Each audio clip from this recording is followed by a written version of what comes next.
First and foremost, had to get brand new pistons made because this is the only one that came out intact. All of the other ones were so stuck in there, the machine shop had to get them out with an air hammer, and they were destroyed. So this one I actually sent in to Wiseco as a sample, and now it'll make a really good just mantelpiece or conversation piece. Pull it out of a car show and show people that's what the piston looks like. This ain't an unboxing, I've already looked at these. Give me a second. Old versus new. Take a look at that. The old one is a little taller just because it's got a deeper skirt on it than the new one. Don't break the floor. Check it out, that is all machined. Wow. And it's 30 thousandths over, so it's a 4.330. These are beautiful. It's one of those things I'm not gonna see them, but I know they're there. And that is a good feeling. Absolutely gorgeous. And of course it's a full kit. So it came with rings, wrist pins, and then the wrist pin retainers.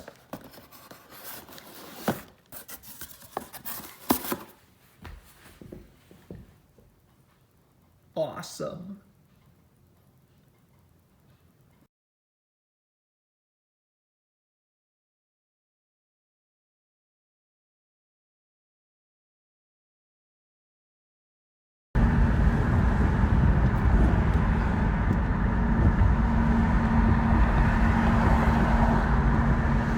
Kankakee is just the Rockford of the south suburbs.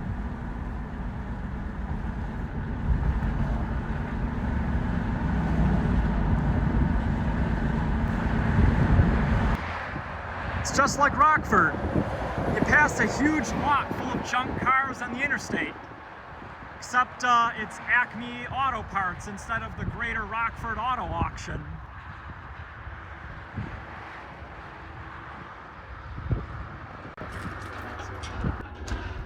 And look what they got in this pile. It's an FT painted green. I had to, I couldn't not. It's a white Bronco. Is that an international? Found a white Bronco. Okay, I wanted to see if that was an international. I don't think it is. Nah, the valve cover gives it away. Chevy big block. Another Chevy big block. Check this out, Ford Y block. Obviously out of a truck. Another Chevy big block. An International Harvester SV. I kind of want those valve covers just to hang on my wall.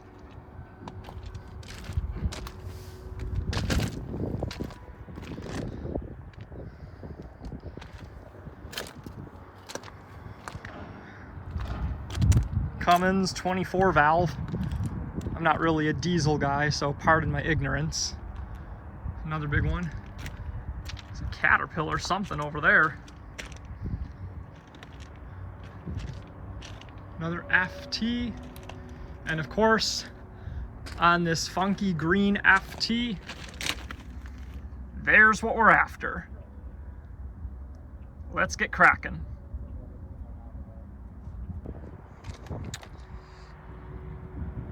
Yeah, correction, we might take this one.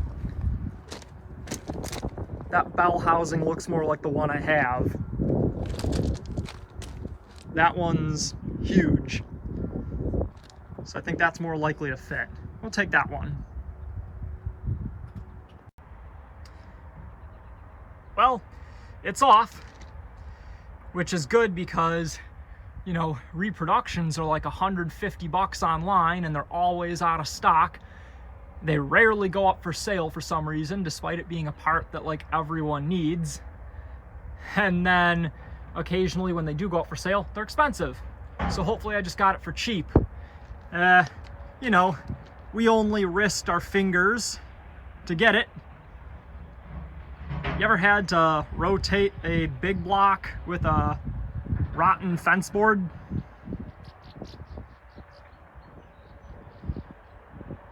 I'm not an employer, I'm exempt from OSHA. I've never been much of a Corvette fan, but damn, that sucks to see. That white one's at T-top. I think they're both small blocks though, if that makes it any better. Okay, once again, I'm not a Mustang guy.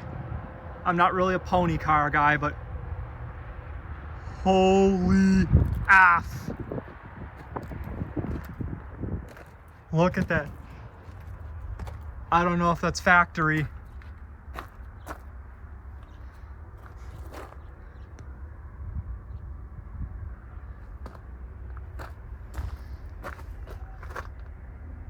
Green shag carpet? No floor?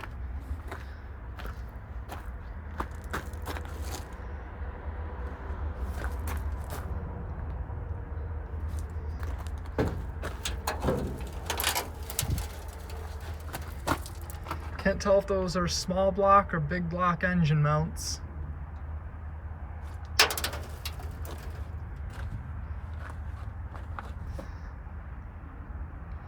Maybe someone that knows Mustangs can decipher that VIN.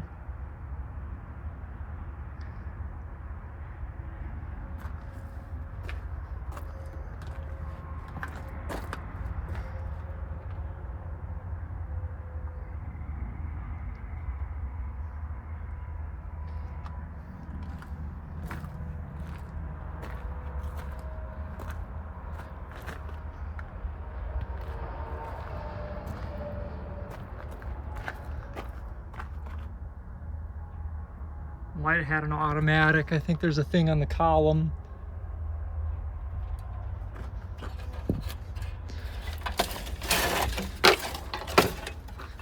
I don't know if this gauge cluster is significant. Alternator,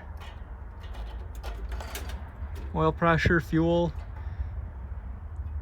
18,000 miles, maybe 118.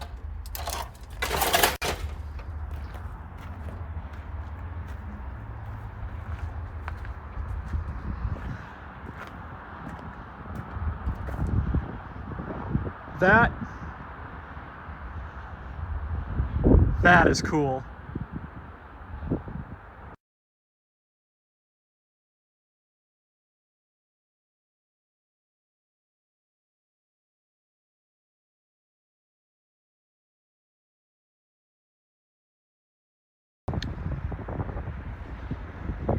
I don't know what this is. Someone can enlighten me. It's got a spotlight, pretty well optioned car. Real cool Art Deco one. And I don't know if this is a Cadillac or a LaSalle, some other flathead V8. I respect the hot rodder that puts one of these in their car.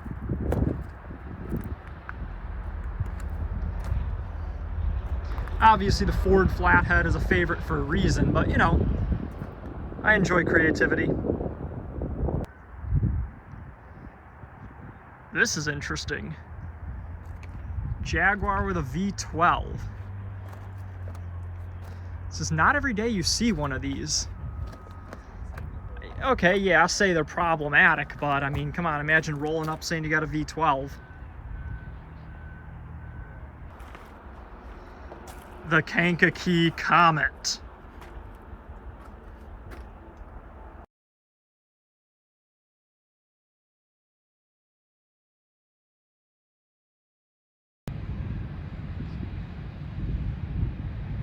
That one's still got the Illinois Central number boards on it.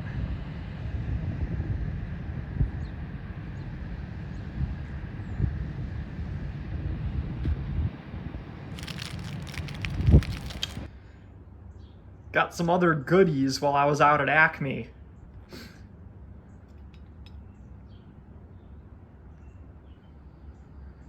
That is most definitely going in this car.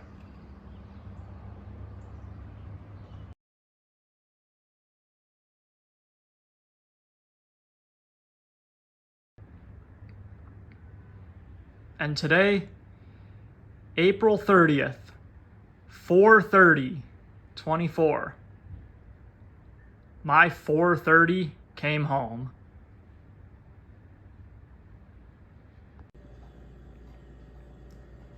Yep. 4:30. It's actually Tuesday. You know, it would help if this was a 2024 calendar, but I'm not a miracle worker.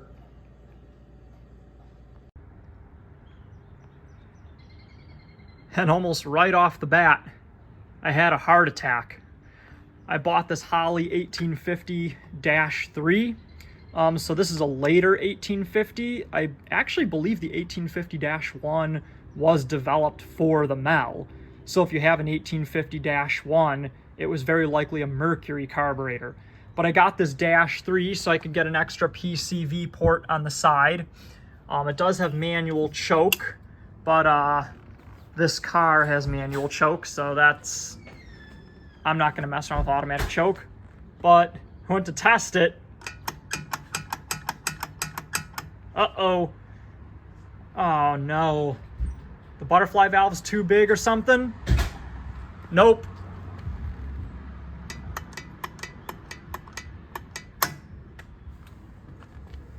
Pretty sure that's a kick-down linkage for an automatic transmission, which I don't have. I have a manual, so, you know, I can just kind of bend that out of the way or cut it off or whatever. Phew. Crisis averted.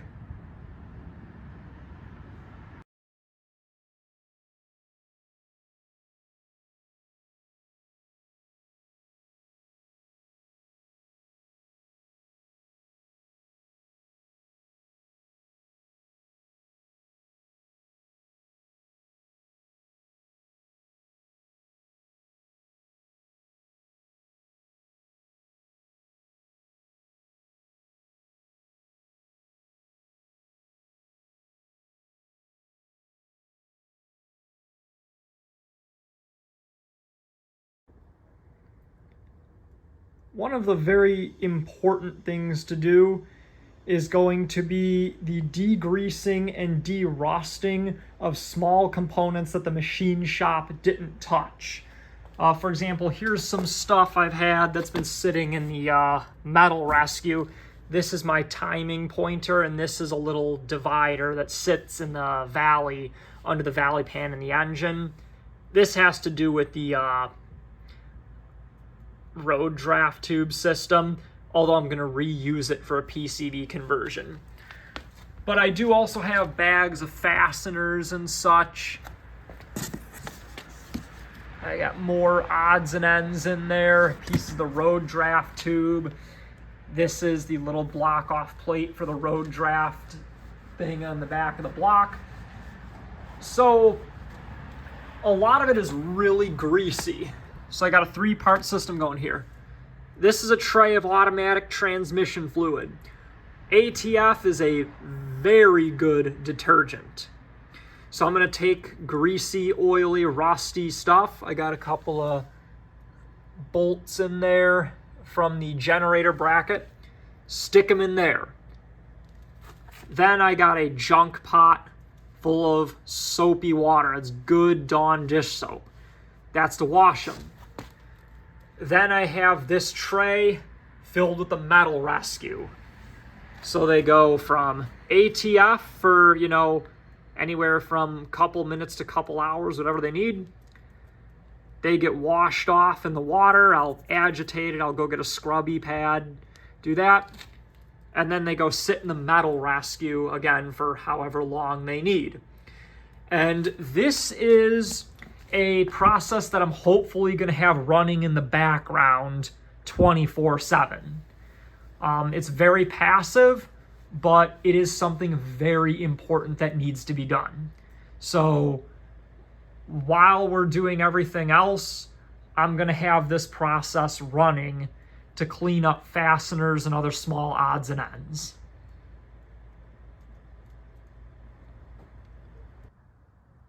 Addendum. Added a rinse step in between.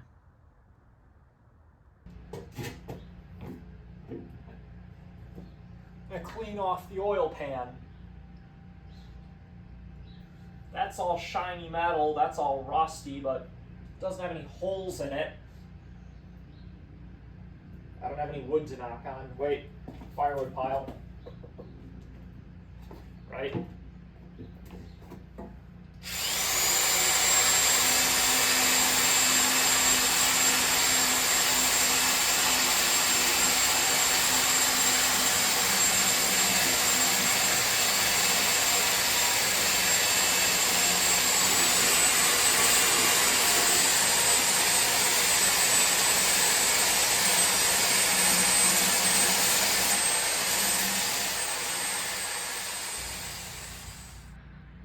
So before we go putting the internals into this thing, I do want to get, at minimum, a coat of primer on it, although if we can fully paint it, that would also be good.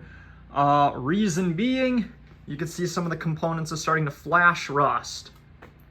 So I want to get them protected as quickly as possible. Now, I actually looked at someone's recommendation for paint for this engine. I've seen these painted all sorts of ways. Very common is just to spray them all black. But as my friend Alex said, if you're going for a unique engine swap, you might as well do the unique color. So in 1958, Lincoln painted their engines a metallic teal color. Very interesting, and it had almond colored valve covers and an almond colored oil cap. I want to replicate that color, but I even checked on what's that website that has all those custom engine paints. I'll put it down there. I'll have to look it up. Yep, they didn't have the color. Now, I have seen people use what appears to be Detroit diesel green or Onan generator green, because those two colors are somewhat similar, if you know, they're what you can get. But I'm going to go with a method that I read about on the ham, and Uncle Tony actually made a video on it. I'm just going to use Rust-Oleum from the can. Hey, it works. So first things first, we're going to put on some rusty metal primer, which is actually what this is on the Valley pan. Oops. There we go. So let's get some of that brushed on as a base coat.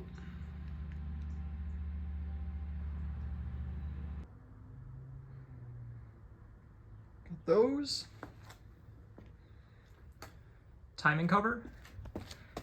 There's a couple of pinholes in here, so I left that bare in case I want to try to weld it.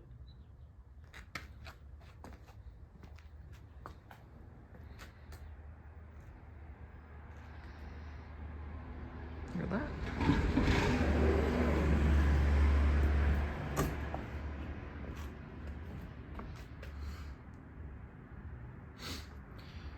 Might have some detail work to do. I don't know if the gaskets cover this right here. I could just go get my gaskets and look, but, you know, I already had primer on my hands, so I could always paint that in or just scrape it off. You do a little bit of detail work. I'll have to go back over this maybe with a second coat and just do detail work, but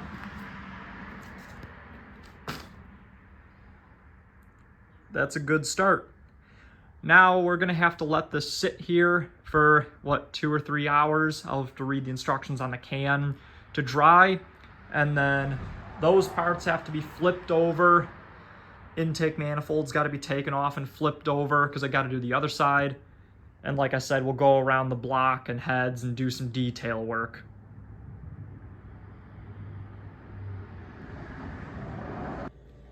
So there are probably some people watching that want to see some numbers. And I agree, because I love showing these off. So in front of me, I have an intake valve, an exhaust valve, and a valve spring. These are massive. Now, it should be noted, this is an early 1958 430. So I believe this one would have been manufactured between October, November 1957 and February 1958. So that means this actually has bigger valves than the 58 through 60s or the 61 through 68s. I actually did have to get new valves custom made for it. They actually weren't expensive, surprisingly. I believe the machine shop literally just sent them these and said recreate these. So first things first, look at this intake valve. I've been told these 430s allegedly breathed better than a Cobra jet. I'm inclined to believe that. Let's see how big this thing is.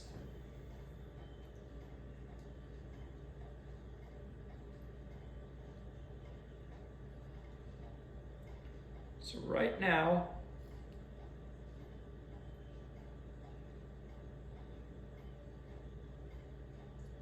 at its widest point, I have 2.75 plus 11.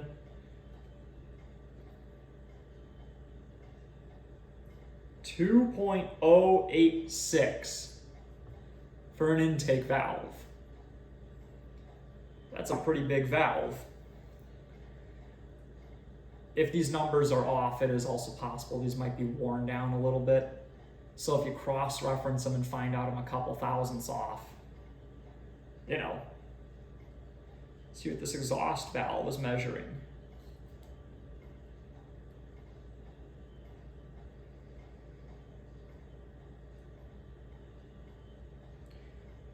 1.75 plus 5.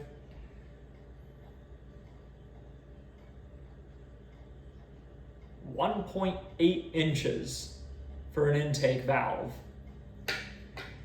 You can see how the intake valve is obviously much beefier, or the exhaust valve, I should say, is much beefier than the intake valve. So those are some pretty big valves. Interestingly enough, the intake valves have a little, I'm gonna make sure you can see that, have a little Ford logo in them. They say in. But of course, massive valves also require a massive valve spring. This is an early 58 engine, so it also has bigger valve springs than the rest of the MELs, both the 58 through 60s and the 61 through 68s. I initially actually ordered new 58 through 60 springs off eBay from Falcon Global, and they did not fit. They were a little taller, I believe, and smaller diameter, and the machine shop said they might be able to make them fit if they machine down the spring seat, but they were able to find a place that reproduced these. They did also comment these look like bulldozer springs. They look like something out of a big diesel engine. Yes, they do. These springs are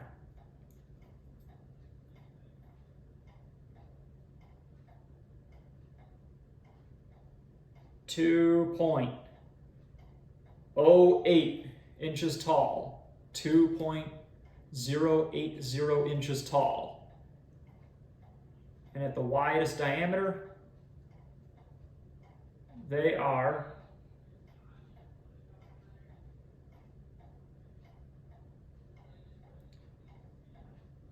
1.675 plus 9. You're making me do math here. You know, I could just use the digital calipers. I have them right over there. I'm looking at them. But I enjoy doing things the hard way. 1.684 inches in diameter. Yeah, that's a big spring. Some other detail I want to point out is that these springs still have remnants of paint on it. Some, I don't know if that's like a dark red or a maroon paint. Doesn't show up the best here. There it goes.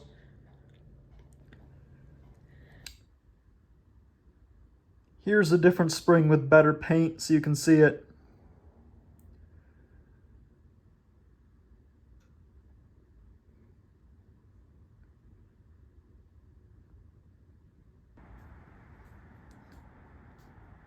Let's measure these intake ports.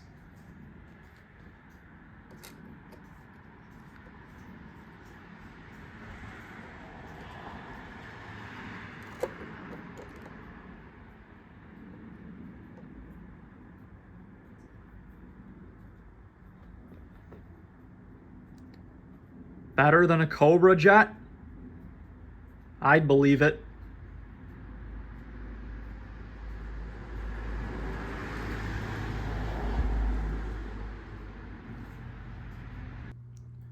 All right, finally time to mix up our custom paint color. 1958 engines were painted some metallic teal color. I do have a little sliver of original paint I can show in a little bit, but it's not the easiest to describe. So once again, we're going to use our Rust-Oleum paint over here on our bench.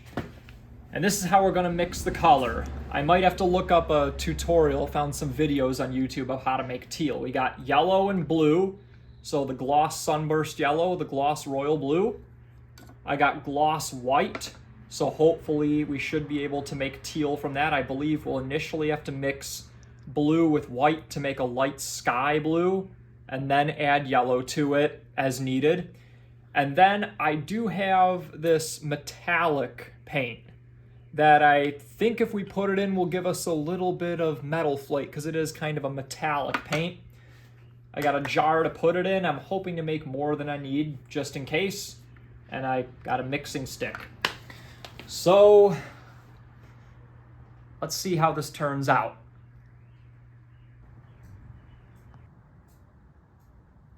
Here's an example of the original paint color.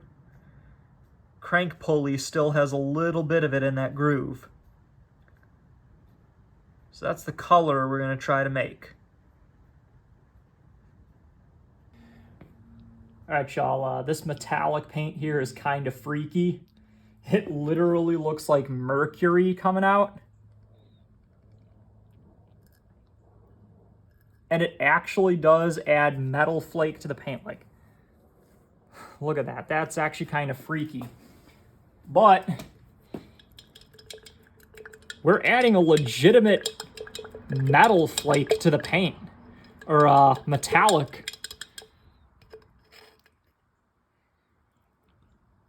We're getting close with Rust-Oleum. I am very happy right now.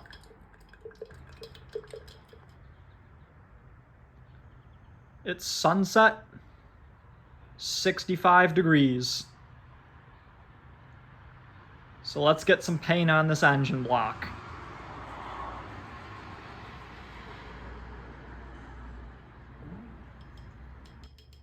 We'll have to give a thank you shout out to the YouTube channel Andrea Sermansky at Santa Fe Painting Workshops, because I watched her video on mixing teal.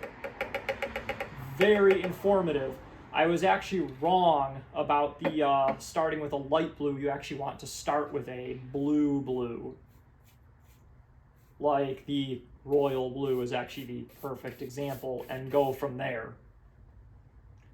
So I was wrong.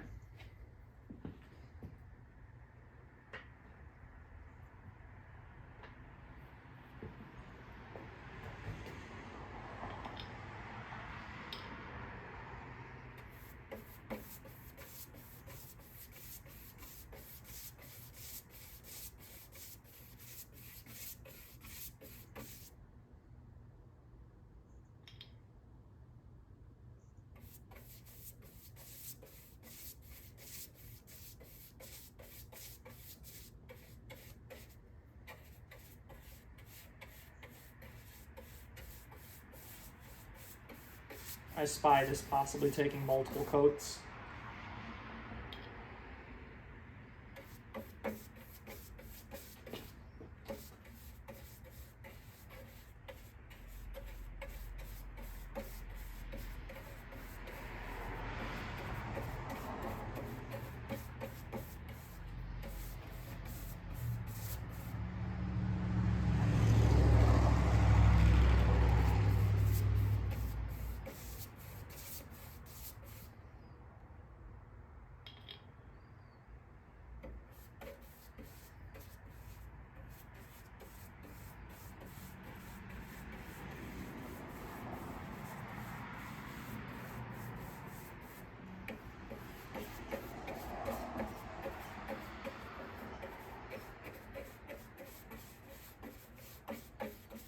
Someone that's a much better artist or a actual painter is probably screaming at their computer right now.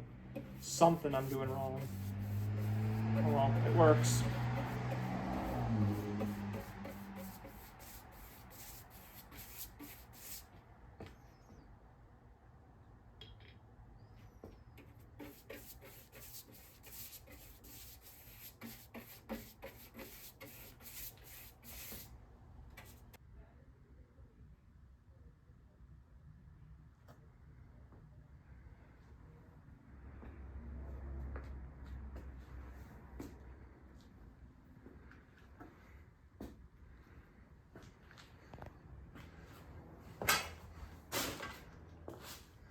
Sorry.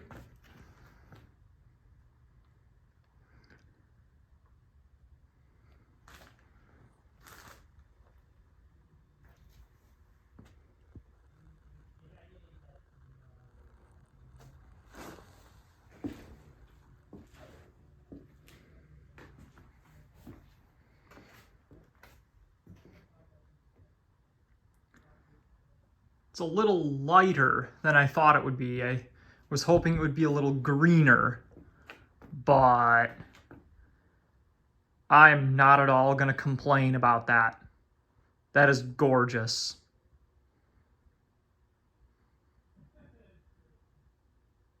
Yes, it is.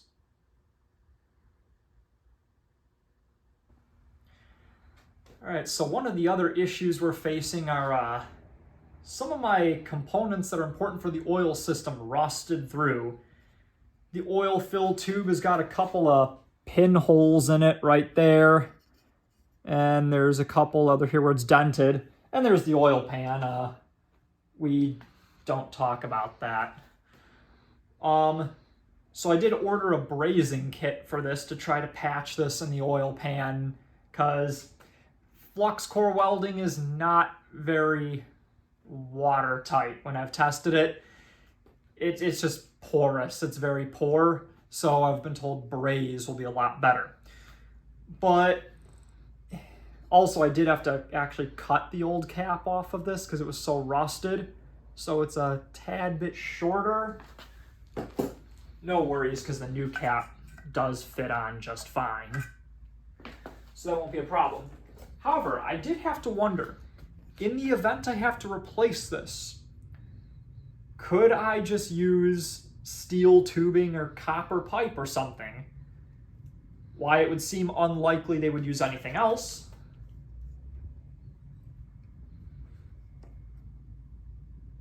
Huh.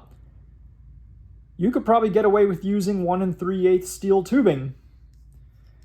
Yes, I know that has to be majorly cleaned out of there. So just, before anyone says anything. But in the event you had to replace this, because replacements aren't exactly readily available,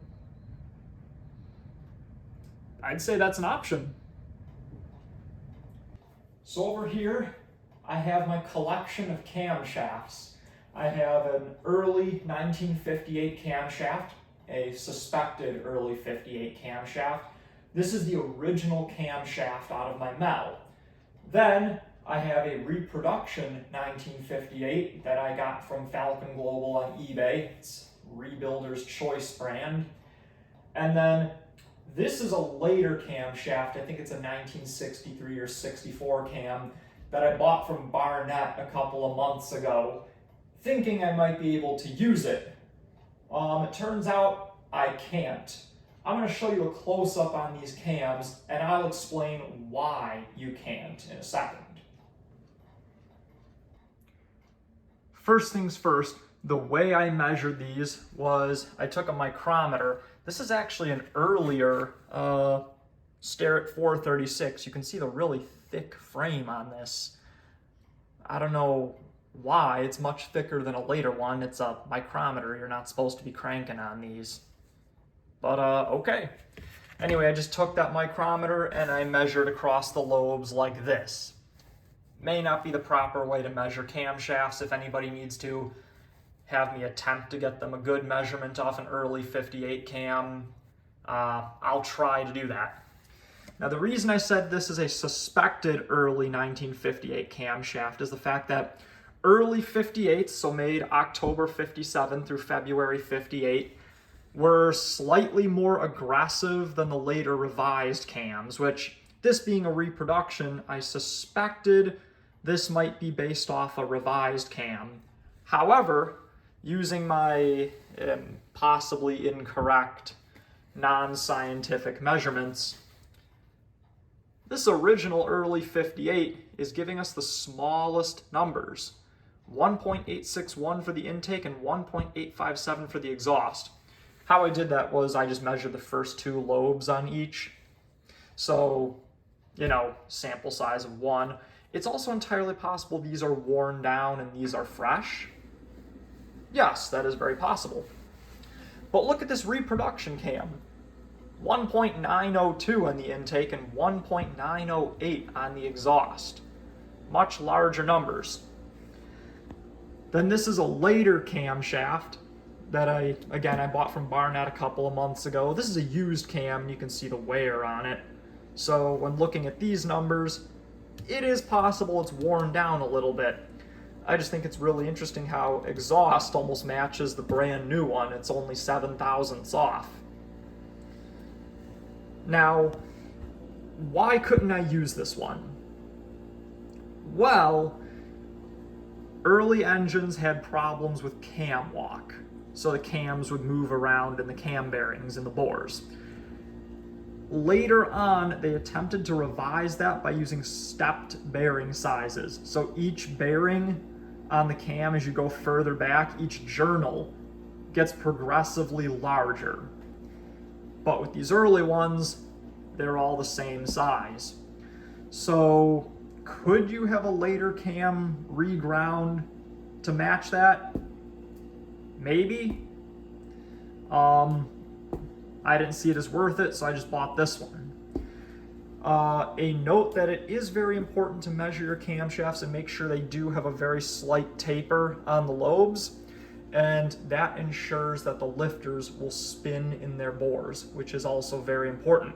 When you hear about cams going flat, it doesn't necessarily mean the lobes are completely worn away.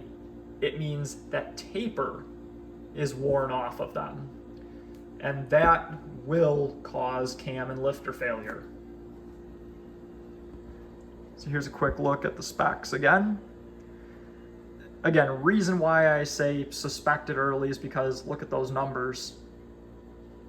Was this thing replaced?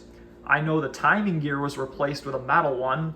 Did they replace the cam at the same time?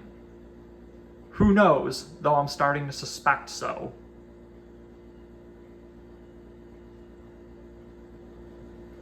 And with that, I think that's just about going to sum it up for this video. Thanks for watching, and, well, looks like we'll have to do a part 2, so do stay tuned for that.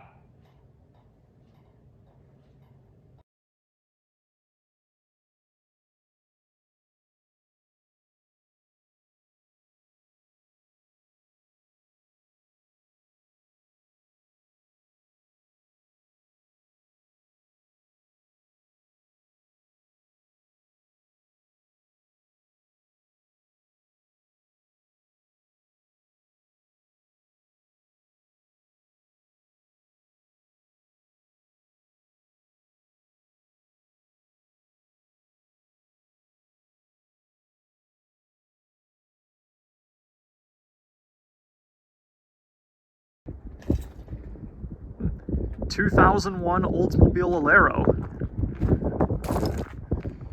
2.4 twin cam.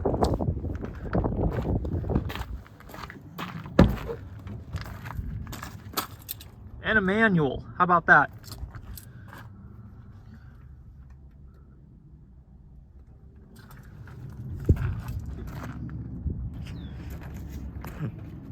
Found an FE in an old truck. Cool headers, but holy cow. This thing is somehow worse than my MEL. Ah, it's a shame. That's a nice fan spacer.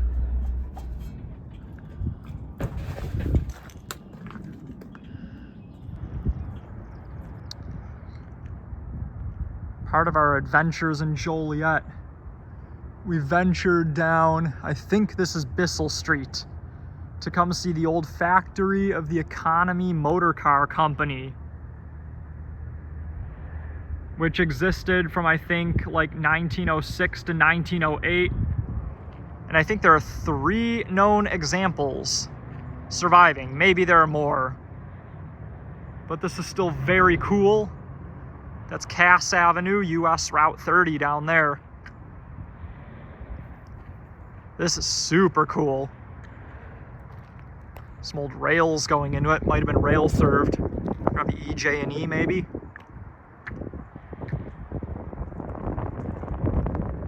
That is cool.